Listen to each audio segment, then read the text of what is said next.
Alright, check this out. Just got home from work. And this finally got delivered.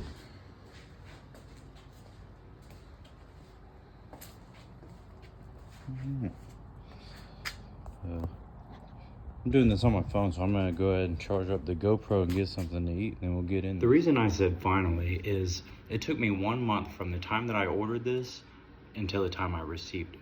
So I'm not gonna say exactly where I ordered it from, but I will say make sure wherever you order it from actually has them in stock and not drop shipping, or better yet, find one locally. So I went ahead and took it out of the box, and this is pretty much how it comes inside the box. It's all covered in plastic and in a metal frame.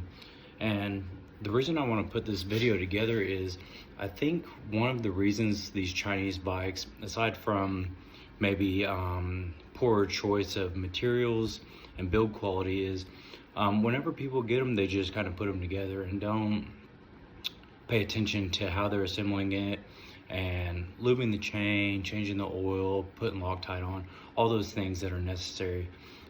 So I want to kind of show you my method of putting these together and kind of how to get a little bit more longevity out of them. I've got quite a few Chinese pit bikes. I've got more Japanese bikes, but I've had really good luck with the Chinese bikes, and I think the reason I've had better luck than others is because I maintain them very well. So I'll go ahead and get all the plastic off, get the frame off, and we'll get into it. All right, I got it out.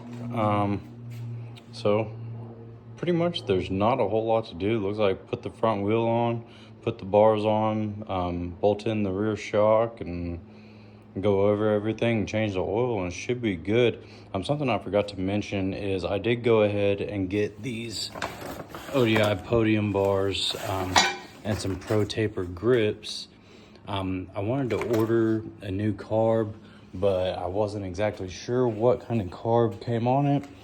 It says it's a Nibby, looks like a Nibby, has all the adjustments like a Nibby, but it's a 19. So in my opinion, that's not big enough for anything. So I am gonna go ahead and get a VM26 for it. That might be a little overkill, but I'd rather have too much gas and not enough. Pretty much the only thing it has is kind of tacky numbers. Came with a bar pad, shitty pegs, there.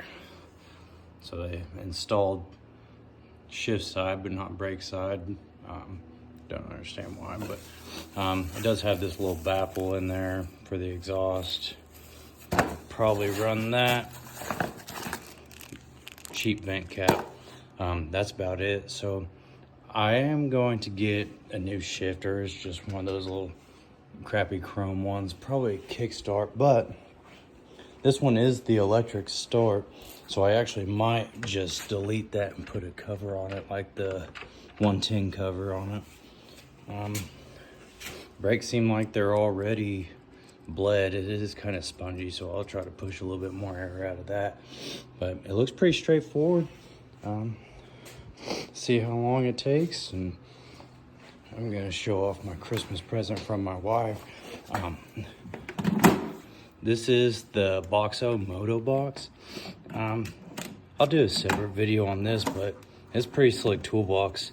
I've got a big box back there, but she bought me this one because it was moto specific, and I think it'll be great in the trailer. So, all right, I'm gonna put her together. All right, my favorite tech tip: if you're putting on new grips, clear spray paint.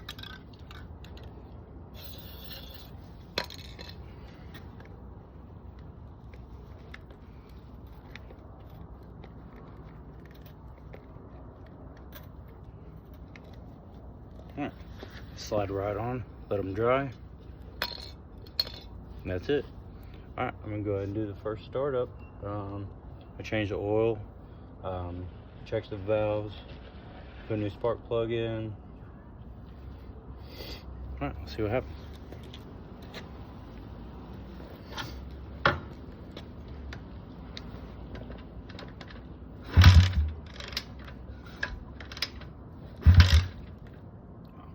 It's got a key.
Alright, we just got done with a couple heat cycles and just kind of polished everything up and coated it. I put FSE1 all over it.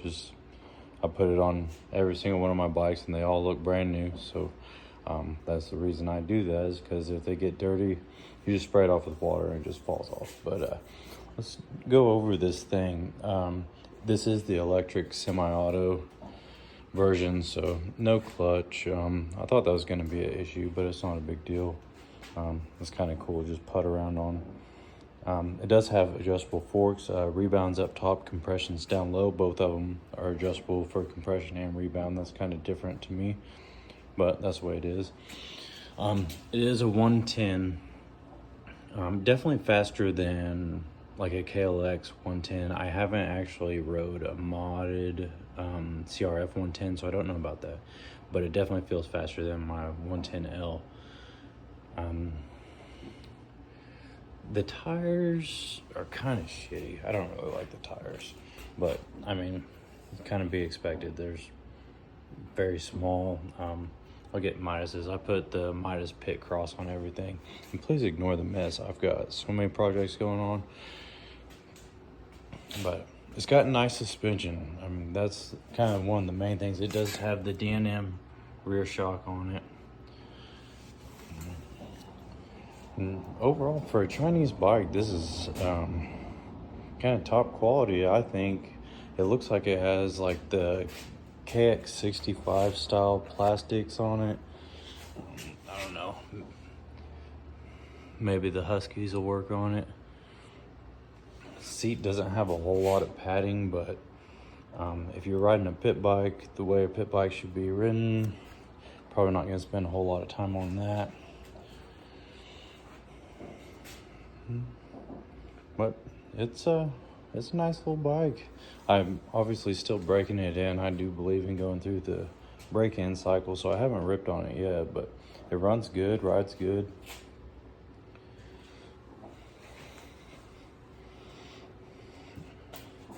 This exhaust here, this is the exact same exhaust as the TRC1 Silent. I know it's got their GPX sticker on it, but it's the same exact thing as my TRC1 Quiet. So that's about it. Next video I take of it, I'll be done breaking it in and we'll go rip on it a little bit as I trip. Probably a good indicator to start cleaning, huh? When you start falling all over shit in your garage. But I appreciate you watching.